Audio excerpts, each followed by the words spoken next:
Live from KSAT 12, the 6 o'clock news starts right now. CPS Energy crews getting the power back on in the last few minutes for hundreds of customers in the downtown area after a construction crew damaged an underground cable. We're told about 300 customers were affected. Yeah, but the number of customers on the power outage map not accurately reflecting the actual number of people affected. We're talking businesses, apartments, and more. Our Lee Waldman joins us live near the Tower Life building downtown with how that power problem has affected things there. Lee. Yeah, earlier, just about 30 minutes ago, police were at this intersection here behind me trying to direct traffic, but there was a small celebration when the lights finally came on. But I did call businesses in the Tower of Life in this area when the lights were off, and they said, yeah, it was a big problem. We have some video from when the lights were out around this area. When I talked to CPS, they told us the peak outage number were 343 customers without power. It all came from a private construction crew hitting an underground line in the area of El Paso and Santa Rosa. Now, Tower of Life tells me that they had no power since 1 p.m. today. A barbershop in the area reiterating that, saying they actually packed up their business and left for the day because they didn't know when power would be back on. Now, police were out here at this intersection directing traffic, taking out stop signs, putting them in place, and trying to make sure the traffic flowed smoothly in this area. Initially, CPS told us it would be 4 hours to restore things. O'Brien's Hotel, I talked to them as well, and they were told initially it could even be 11 a.m. tomorrow. But it is a sigh of relief for a lot of businesses in this area and for a lot of people walking around in this area to have those lights finally back on. Now, I did just check with the CPS website just a few moments ago. There are still 5 active outages, 191 customers still without power. And just like Steve had said, that doesn't mean the actual number of people without power, because you have a lot of businesses, hotels, and even apartments in this area. So it's a situation we're still going to monitor. But again, reiterating that small celebration from police now that these traffic signals are back on. Live from downtown, Lee Waldman, KSAT 12 News. Some good news down there. Thank you, Lee. Well, ouch. Today's Consumer Price Index confirms what many of you are feeling.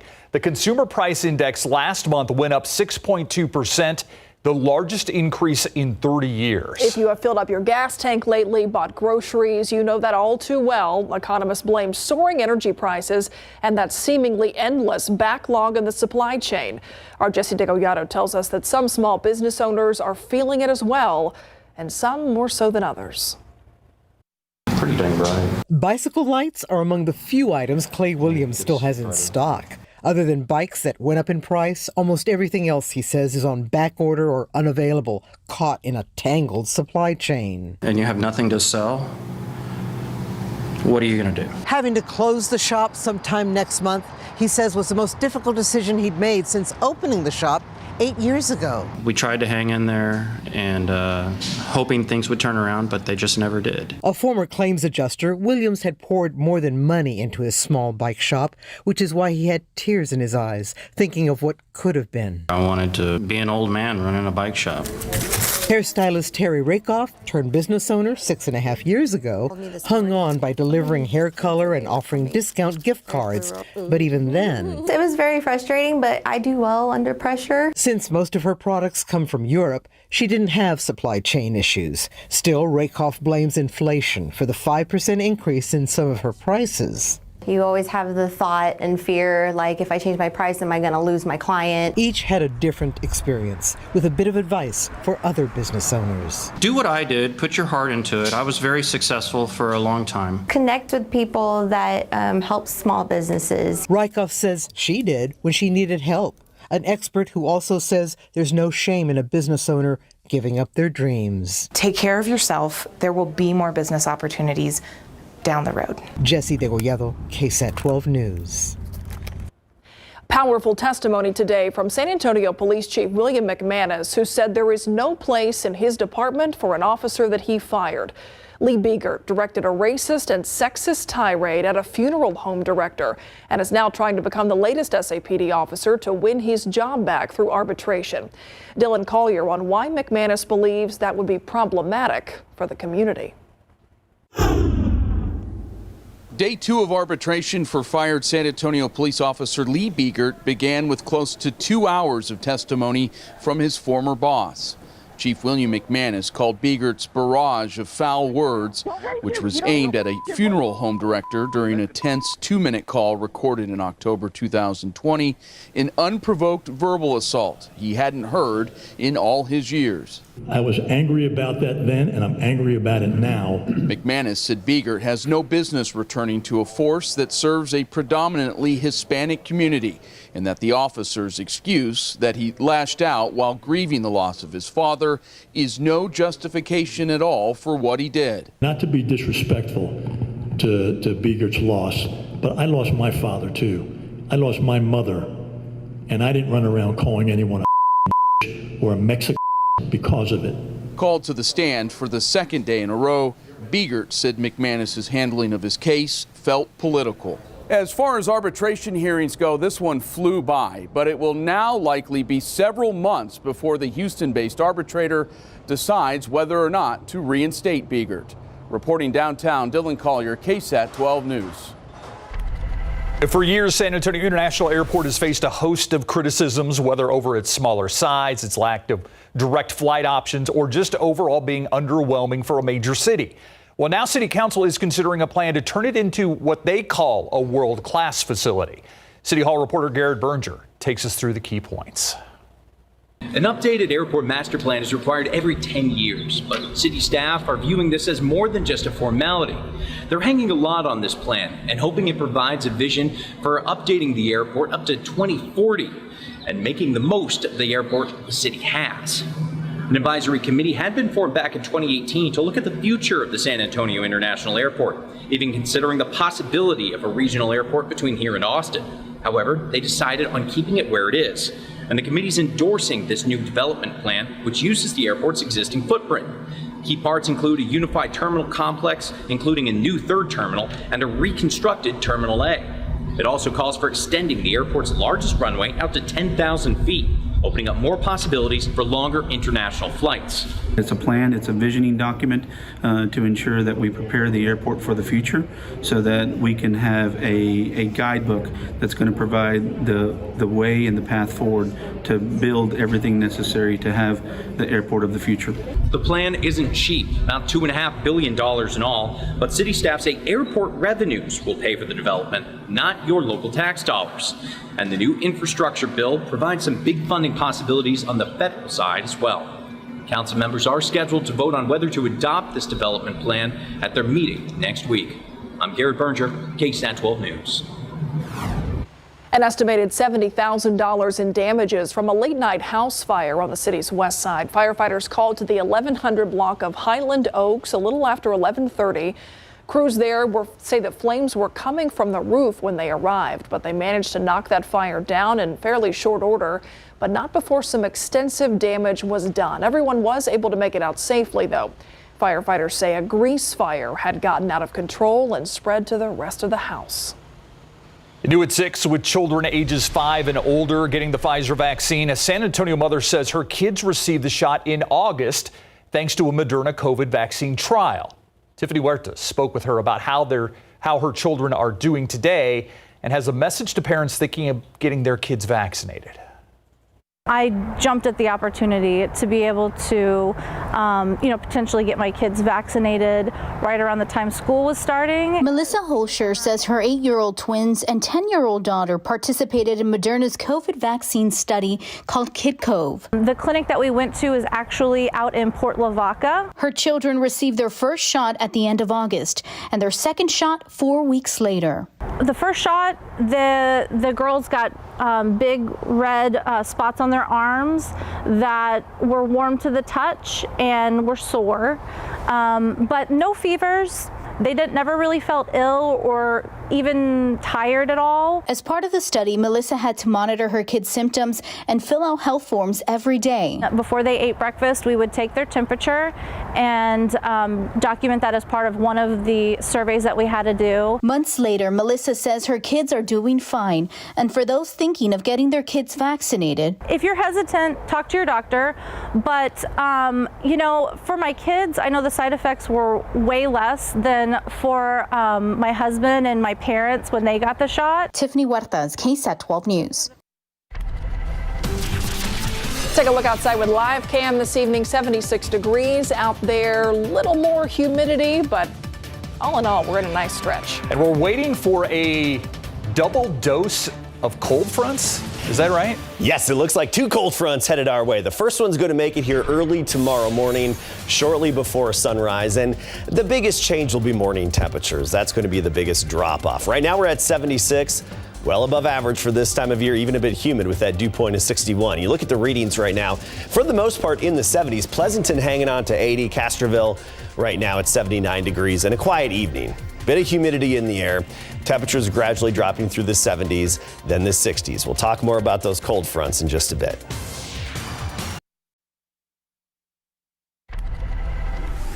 Good evening and welcome back. And here's what we're working on for you tonight on the Night Beat. As violence increases, a lot of cities want prevention programs.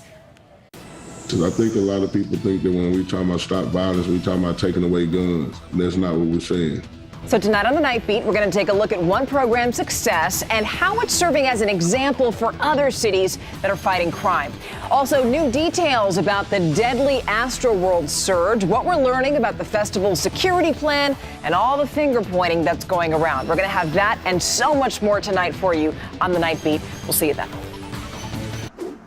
Thank you, Stephanie. Billions of dollars are coming to Texas aimed at improving the state's infrastructure.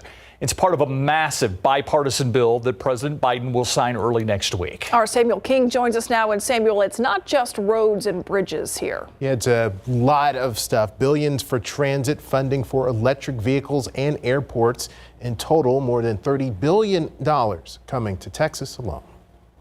The infrastructure bill is a big deal for San Antonio and for Texas. Congressman Joaquin Castro says of the more than $30 billion coming to Texas, the San Antonio region could stand to get hundreds of millions or even $1 billion. People have noticed in San Antonio that the traffic around 281 and 1604, around 410 and I-10 has gotten worse in the last few years, and so this will help us do something about that. KSAT doesn't have specifics on where that money is going just yet, but says it's possible road projects that don't currently have funding could be moved up. Matt Casal with the Texas Public Interest Research Group says the focus should go toward maintaining existing roads, not just building new ones. The wear and tear on the roads gets worse, meaning we've got more maintenance and repair issues down the line. So actually spending that money to build out more roads is not the most productive way to do this. We should be repairing the roads and bridges that we already have, making them safer, making them work better for people. The infrastructure bill also contains $3 billion for transit agencies in the state. Casal says that's a game changer, especially for agencies like VIA, which receives less funding than its peers. So getting this additional capital funding is going to be huge. Of course, they'll also need additional operating funding, right, which this does not provide. And so in order to maintain that service and really run good service, we need to figure out sustainable options for making sure that they have enough money to actually run that service. And the bill also contains money for electric vehicle charging. That's been a big issue as we convert to those electric vehicles, and also more funding to convert transit buses and school buses from diesel to electric. That money coming to Texas over the next 5 years.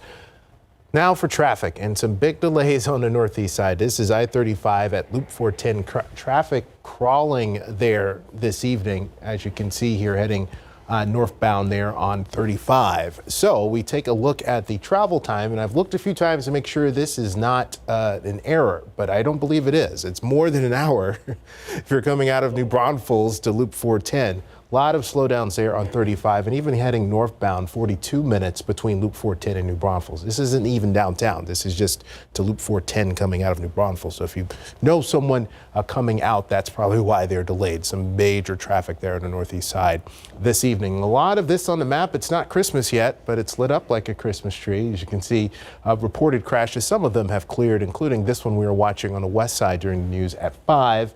This is cleared right now, but take a look here again. 35 at Loop 410. Definitely pack your patience this evening, guys. Almost an hour and a half from New Braunfels to 410. Ouch. Yeah. All right, live look outside. This is San Pedro Creek, and you can see lit up on this night. Very nice picture from Sky 12 tonight. Yeah, we've talked about how now that it's dark at this time, it just kind of feels festive with the lights, whether they're holiday lights, Christmas lights or not, but For some people, it's got to get a little cooler before it's feeling really festive. And that may happen this weekend, right, Adam? Yeah, we'll see temperatures fall off a little bit. We have a cold front, our first one, hitting us very early tomorrow morning, shortly before sunrise. And this is not going to be a hard-hitting cold front. The primary change that you're going to notice is going to be some cooler mornings. We'll go from the 60s, where we've been the past couple of mornings, back down into the 40s by Friday. So it's not an immediate change. By Friday morning, you'll notice the cooler readings, and long sleeves or jacket weather for the kids at the bus stop on Friday, and that's going to last all the way through the upcoming weekend. So let's get right to it. Talk about this cold front that's headed our way. It's a weak one, but it will cause some noticeable changes. First of all, the mugginess. A little humid out there the past couple of days, and you felt it again today. Dew points low to mid 60s for the most part. You widen out the view, and you look behind that cold front, and that's where the dew points really fall off. Much drier air, of course, in West Texas and the Panhandle, and that's going to be moving our way very early tomorrow morning. You'll notice the changes. If you get up before sunrise, you're not going to notice it right away, but a few hours after sunrise, you'll notice that humidity really falling off. And we're going to be in the comfortable category basically tomorrow all the way through the weekend in terms of the humidity or any lack of mugginess. But by Monday, it's back, and that's going to be a return to the morning fog and somewhat dampness to start the days early next week. It's the pattern we've been in for a few weeks now. Here's our time lapse. Nice scattered cloud cover this sunset, this evening. Sunset, of course, at 5:41 p.m. now. That time change still takes a little adjustment for some folks. We started the day at 64. That's 12 degrees above average. And then we topped out at 81 degrees, which is above the average of 73. But we're going to reset our temperatures just a little bit with this boundary. So you look at the current readings, and for the most part, 70s to near 80. 71 Fredericksburg, 81 though Del Rio.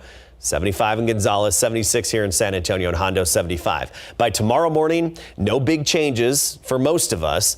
We'll be right around 60, and I think even in the lower 60s here in San Antonio and surrounding communities. But the cold front will have moved through the hill country by sunrise, and so the hill country locations down in the lower 50s for morning low temperatures. Even Bernie about 55, Timberwood Park 57, but lower 60s and still a bit humid down in Elmendorf, Von Army. By tomorrow afternoon, we make it into the 70s. So afternoon temperatures aren't going to be affected much by this front, mainly just a drop in the humidity, an increase in the wind tomorrow, a little breezy at times, but a lot of sunshine and overall temperatures well into the 70s. Our next little surge of warm or northerly winds, I should say, will be coming on late Friday night. And that's going to drop the high temperatures down into the upper 60s by Saturday. That's really the only exception in our forecast. Most of the time we'll be in the 70s, even near 80 again next week. But on Saturday, with another northerly push, a reinforcing shot of some cooler air, we'll see a brief little dip in our temperatures on Saturday. But nothing drastic and nothing all that noticeable. You look up this cold front farther to the north, and that's where it gets active. Severe weather from Dallas through Oklahoma City, all the way up into northwestern Missouri. And then some snow, of course, on the cold side as you get to the Canadian border. For us, that moisture's staying out of our area. We've got the slightest chance, a whopping 10% chance of a few showers very early tomorrow morning. So we could get clipped by just a few, but otherwise, it's a dry stretch. I know we could use another splash of rain, but it's just not in the works anytime soon. So this evening, a gradual temperature drop, still near 70 at 10 o'clock. Midnight will be in the mid 60s, a bit humid out there, a south breeze. Tomorrow we start the day in the low 60s, but we get into the mid 70s with a lot of sunshine. But you will notice those northerly wind gusts up to 30 miles per hour. Mornings back in the 40s Friday through the weekend. And again, that lowest point temperature wise will be Saturday in the upper 60s for highs. Okay, thank you, Adam. All right, we've got to see this guy in high school, now in college. I think he's going to play on Sundays. He is the real deal. I am sincere in my praise, Larry. I know you are, and Sincere McCormick probably loves it, but right now he won't eat the cheese spray. So all right. Continue to praise the young man, though, because He's not listening. no, UTSA football and running back Sincere McCormick getting lots of national attention. Sincere had a national interview today with a pretty big known name, and it is National Signing Day. Austin Nunez is going to Arizona State. We've got that and much more coming up.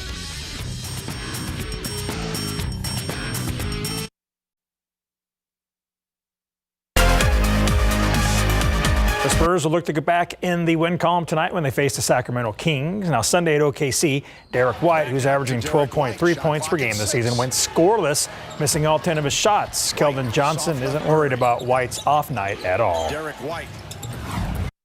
He just might be in a little slump or not hitting shots, but I mean he's going to eventually hit shots, and you know that's the good part of basketball. Kings and Spurs will play tonight at 7:30 at the AT&T Center. It's a National Signing Day, and one of the many local student athletes putting pen to paper today was Wagner senior guard Austin Nunez, who signed with Arizona State. The four-star player is looking forward to Pac-12 basketball after his senior year with the T-Birds. I picked Coach Charlie to go play for him because, I mean, I like playing fast, and I think he gives me the freedom that I'll be able to play with, and I think just the culture there is just good, and just everyone around there loves each other, everyone around there cares about each other, so it's just a culture I want to be around. In high school, had 7 Jaguars sign a national letter of intent. Patrick Gale will attend Vassar College to play soccer. Stevie Albright, Embry-Riddle Aeronautical University for golf. Kyle Mahan, Western New Mexico University for golf. Swimmer Elsa Musselman is headed to Northern Arizona University. Riley Schaefer is going to Boise State for gymnastics. Michaela Moore is Wyoming bound to swim.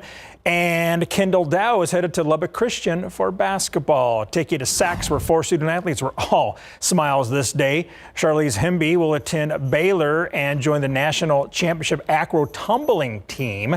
David Caivano is headed to High Point University in North Carolina to join the track and field team. Sadie Nelson will head east to play beach volleyball for the University of South Carolina. She's an outside hitter. And Ethan Sanders, the reigning TAP state discus and shot put champion, will join Texas A&M University in the Aggies track and field team. He's the 2021 TAP 6A Athlete of the Year. The Brandeis Broncos are back in the regional semifinals for the second straight season after defeating Madison last night 3-1. Brandeis led 2-0 before the Mavericks rallied from a 5-point deficit to steal the third set and keep their season alive 25-23. But the Broncos responded by dominating the fourth from start to finish 25-15, securing their spot in the next round.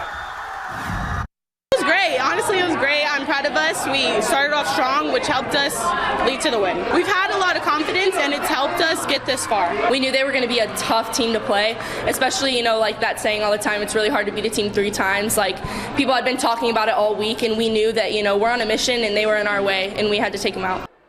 The Broncos will play Harlan in the regional semifinals Friday night at the Alamo Convocation Center. The match is scheduled to begin at 5 p.m. At 9-0 this season, UTSA football is getting a lot of love, and rightfully so. They are ranked 23rd in the CFP, 15th in the AP Top 25, and 16th in the AFCA Coaches Poll. Running back Sincere McCormick, who was named the toughest player on planet Earth by Gorilla Glue this week, did a phone interview with the Rich Eisen Show today. UTSA is one of 4 undefeated teams in the FBS, joining Georgia, Cincinnati, and Oklahoma. Now, Eisen asked him if he wants a piece of those teams, and Sin said yes, it would be such a great opportunity for UTSA football. They are not shying away. They are not. Yeah, like it. Thanks, Larry. Our KSAT Q&A is coming up next.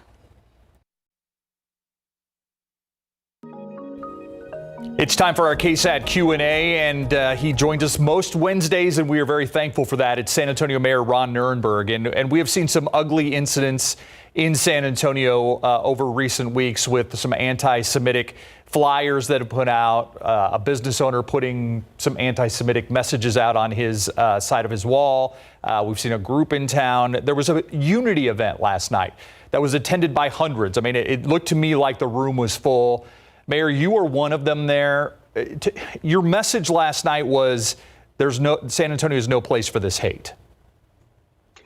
That's right. San Antonio has been, at its core, a compassionate, welcoming community that has not changed. And so when we see the blatant displays of ignorance and anti-Semitism, which we saw these last couple of weeks, we stand out together. We stand up in solidarity with our neighbors who have been victimized. In this case, it's the Jewish community.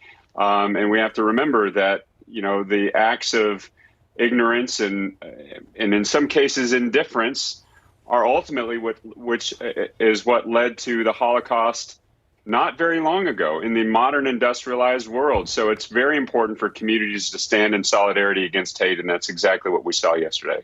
And it was nice to see so many people standing together at that event. I want to turn now, Mayor, to the airport. We had a story earlier in this newscast about plans for improving the airport, making some big changes. Anybody who's been there in recent years knows that changes have been made. It certainly has been improved upon. But a big complaint that people continue to make is just simply not enough direct flights out of San Antonio. So what can be done to make sure that that happens, along with some of these other improvements that are planned? Well, we know that the calls for a world-class airport that befits a world-class city like San Antonio have been going on now for the last several decades. And rather than just be content with a plan that sits on a shelf, we now have an actionable, feasible plan with a financial strategy behind it, and we're going to implement finally get to work on that world-class airport. Airports and direct flights are trailing indicators of the success of the economy. And so we know that, there has been great economic momentum over the last 20 years. And ultimately, we are bumping up against the capacity, in addition to the fact that we want a quality airport in our city. So we finally laid out that plan, which puts to rest a lot of the debates that have been happening, including where should we build an airport? We know it's a strategic competitive advantage if we can have a competitive world-class international airport, which is bigger and has multiple gates going international. If it's in the heart of the seventh largest city in the United States by population, and that's exactly what we can do at the current site. So we're going to be all in on the airport of the future in San Antonio. It's going to be paid for by federal dollars as well as passenger airline fees. And so this is not coming from local tax dollars, but we intend to build this airport, and we're going to get started immediately. Yeah, that's my question, is what's the timeline for these improvements that we were outlining earlier? So it's building new concourses and terminals and airfield capacity and gates takes some time. And it's overall, on a normal timeline, it's about a 20-year build process that includes terminals that start construction almost immediately. So it's built in phases. But we believe, especially right now, coming out of the pandemic and into an economic recovery in which the federal government is taking tremendous leadership, that we can accelerate this plan. And so we're going to get started immediately. The first phase has construction completed within the next 5 to 7 years. We think we might be able to do better than that, but that's a very aggressive timeline. It's going to start, like I said, immediately. And, by 2030, this is going to be a much different airport that you're going to travel into and out of. What comes first? Do you need to have that airport before you believe more direct flights will be coming to San Antonio, or is it the other way around? It happens concurrently. In fact, prior to the pandemic, we had some of the best momentum ever. We were seeing over 10 million passengers a year. We were up 10% almost every single month, year over year. And so the flights are in conjunction with the demand on those markets. So we are seeing those new direct flights come in. Of course, the pandemic has disrupted that, but it's starting to come back. So my point is, we're already seeing that capacity, and we're bumping up against the infrastructure availability that we have. And so we need to build that airport now. But as we build it and as we meet the demands that businesses and visitors have for more substantial air service in San Antonio, it's going to feed on itself, a virtuous cycle of activity in our airport and within the economic areas within all of the business community and the sectors that we rely on to build jobs in San Antonio. So it is a virtuous cycle that I think we will all benefit from. And that's something that I'm glad you touched on, because somebody might be watching this saying, well, I don't travel. I'm not planning on using the airport. So at the end of the day, how does this benefit me just being a part of San Antonio? But this is about expanding business, and the lack of an airport like this doesn't provide that opportunity. That's right. And I said it today, but I believe very strongly that this will be perhaps the most important capital investment that San Antonio will make, the city of San Antonio will make, with regard to the trajectory of our economy long term. We don't want to be left behind with regard to competition in air service, because that is a trailing indicator of the economic momentum, but it also contributes to the future economic and competitive viability of a community. And so we want to be there, we want to meet the demand, and we want to have the airport of the future to drive the kind of prosperity that we want to see for not only every San Antonio who's here now, but the children and grandchildren who will inherit it. Yeah, there have been businesses that have used the airport as an excuse for moving from San Antonio. AT&T, one of them, that said there's not enough direct flights. We need to leave San Antonio, move to Dallas. So let's switch gears now. I want to talk about something that I know you have wanted to talk about for at least a month now, and that's UTSA and the football team and what that means for the city of San Antonio. Well, you want to talk about momentum for the city. You know, being a winner on the field for our teams that, you know, wear the San Antonio name is quite a driver for that. So, you know, San Antonio is abuzz with UTSA football. The Roadrunners are ending their road trip and are coming back home now as a undefeated 15th ranked college football playoff ranked team for the first time in history. And we need to get out there and support them. I'm looking forward to the game. It's going to be a competitive football game with against a good team. But let's keep the momentum going and get the Roadrunners into a major bowl game, which is a possibility now. And the impacts of that economically, you know, the feeling that you'll get being out there and being part of this winning team at the ground floor of building a great tradition is incredible. So I hope to see everybody at the Dome for the Roadrunners football. And then, by the way, don't forget that the San Antonio Football Club, our soccer team, professional soccer team, is also in the playoffs. So let's go cheer them on as well. Yeah, Toyota Field, absolutely. I just wish you had one of those big foam fingers right now. You could just hold up in Zoom here. Yeah, we'll get that right in the background with your free Raspas. We'll get that back there as well. So, Mayor Ron Nirenberg, always appreciate your time. Go Runners. Thanks, y'all. All right, we'll see you next week. We'll be right back.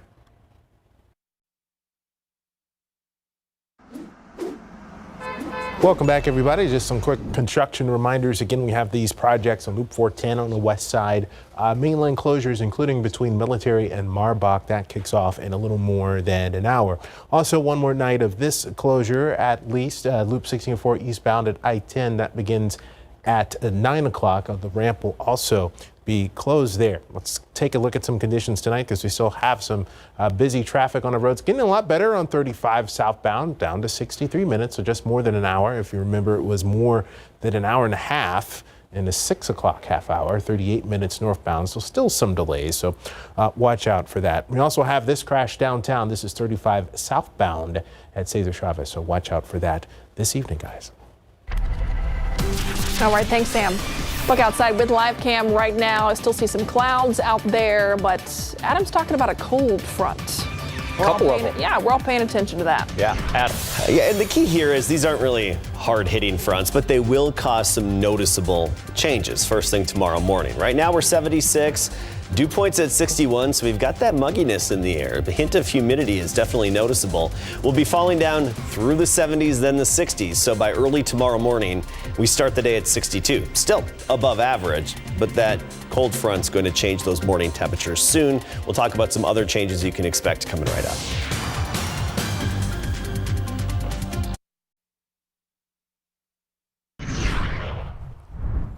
All right, it's time for our friend Adam Caskey. Oh, our friend. Of course. What? It just sounds so different than usual. Oh, it just kind of threw me off. I thought maybe I'd catch you off guard with that. You did. I love it. Yeah. No, it's great. I know it's what you mean, but it's like we never put it that way. Yeah. Oh, so touched. We need to say how we feel more, guys. Don't we? Let's just start the campfire right here and everybody just Kumbaya. let it all. I'll bring the marshmallows and popcorn. Popcorn's my favorite around a campfire, to be honest. Oh. Yeah. Oh, it's the way to do it. Don't get me started off track and off subject now, Myra. Cold front early tomorrow morning, and then we'll have a reinforcing shot of some cooler air for Saturday. Don't expect huge changes, but mornings will become cooler, and we'll have those morning temperatures back down in the 40s, and of course some lower humidity as well. We've felt a little bit of mugginess the past few days. This cold front, here's what it's going to do. We'd classify it as a weak to slightly noticeable front. So our high temperatures aren't going to change much. They'll mostly be in the 70s, but those mornings going from the 60s down into the 40s. Humidity, much drier. The air is going to be much drier with a lack of mugginess. Currently 76 degrees. Dew point of 61, so you feel that hint of humidity because of that wind coming off the Gulf of Mexico, pushing that moisture into place, that southeasterly breeze at 8 miles per hour. Already down to the 60s in parts of the hill country. Fredericksburg, 67. Rock Springs right now, 68. But you get to Del Rio, it's 81. Cotulla, 83. Still hanging on to some of those warmer readings. But by and large, we're in the 70s right now. Here's the wider view. And you look at it and you think, cold front? What cold front? I mean, temperatures don't change much on that cooler side. No, they don't change a whole lot. But what really does is the moisture content of the air. And that's what defines fronts as well. So that much drier air on the backside of that cold front will be moving into town tomorrow morning. If you wake up before sunrise, you won't notice the change much. But by 7, 8 a.m., that front's just through San Antonio and our dew points will start to drop. And throughout the day, we'll just see much drier air moving into town and a lack of mugginess. That hint of humidity the past few days is going to be swept away. But it's going to come with some breezy winds. At times, we'll see some wind gusts up to about 30 miles per hour. This is right away, 8 a.m., early in the morning, 25 to 30 mile per hour wind gusts. We go into the midday and afternoon, and we'll see similar conditions. So a noticeable wind, but not quite as stout as some of the previous cold fronts we've had. So notice overnight tonight, some wind gusts, maybe 5 to 10 miles per hour, not a big deal. But 8 o'clock tomorrow, we see that spike. That's because of that cold front moving in. So just something to keep in the back of your mind if you work outdoors. The wind out of the north, it's not going to be a biting and cold wind. It's just going to be noticeable and blow stuff around a little bit. So in terms of showers and storms, it's all north of us along this cold front. Actually severe weather, Dallas, Oklahoma City, even closer to Wichita and stretching into Missouri, and then snow on the cold side of this up along the Canadian border. So there's a lot of moisture out there. It's just not here. We'll get clipped by that cold front and we have a 10% chance of a few showers early tomorrow morning around sunrise. So maybe a brief shower quickly, few hundredths of an inch here and there, and that would probably be it. Otherwise, this evening, a gradual temperature drop. Bit humid. Temperatures slowly working their way through the 70s, then down into the 60s with that southerly wind. Tomorrow we'll start the day at 62, but keep in mind in the hill country, we're looking about 10 degrees cooler than that. By the afternoon, we all make it into the 70s, mid 70s for most of us, low humidity, but at times you'll notice that wind out of the north at 30 miles per hour. The biggest change with this cold front, as we mentioned, the mornings, back down in the 40s by Friday. So long sleeves, light jackets at the bus stop Friday morning. We get into the weekend. We're looking at mid 40s in the mornings, and the cool point in the afternoons will be Saturday. That next little cold front that hits us late Friday, that's going to drop our afternoon temperatures down into the upper 60s by Saturday. But then we're back up to 80 next week. All right. Thanks, friend. In case you missed it, coming up next.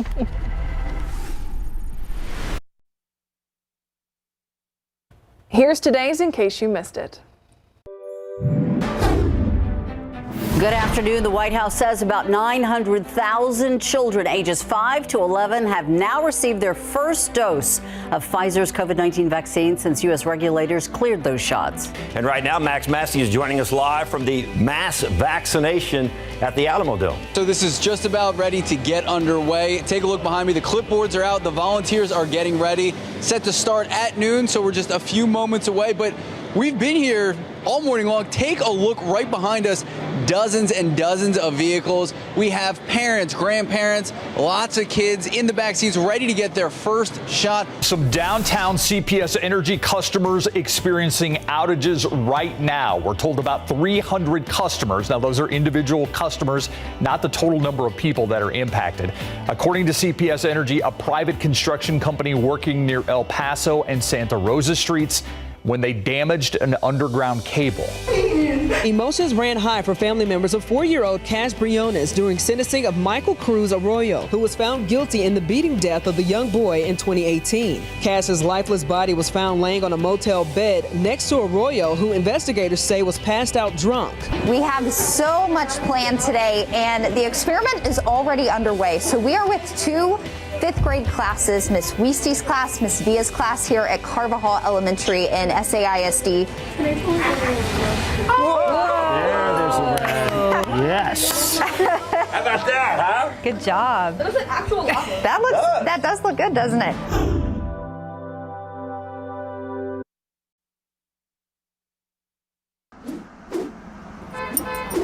Things slowly getting better on 35 heading from New Braunfels to Loop 410 now only 51 minutes. Earlier it was an hour and a half, so that's improvement, 34 minutes in the other direction. This is 35 in Loop 410. That's also looking better, but we are still watching this crash downtown 35 Cesar Chavez, so watch out for that this evening. See another emergency vehicle going there, Adam.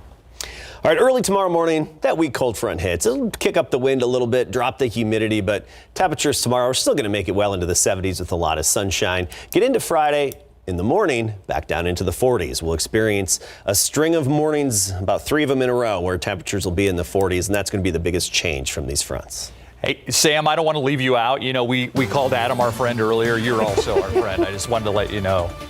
I didn't want to think it was a Cascade exclusive. Our traffic pal.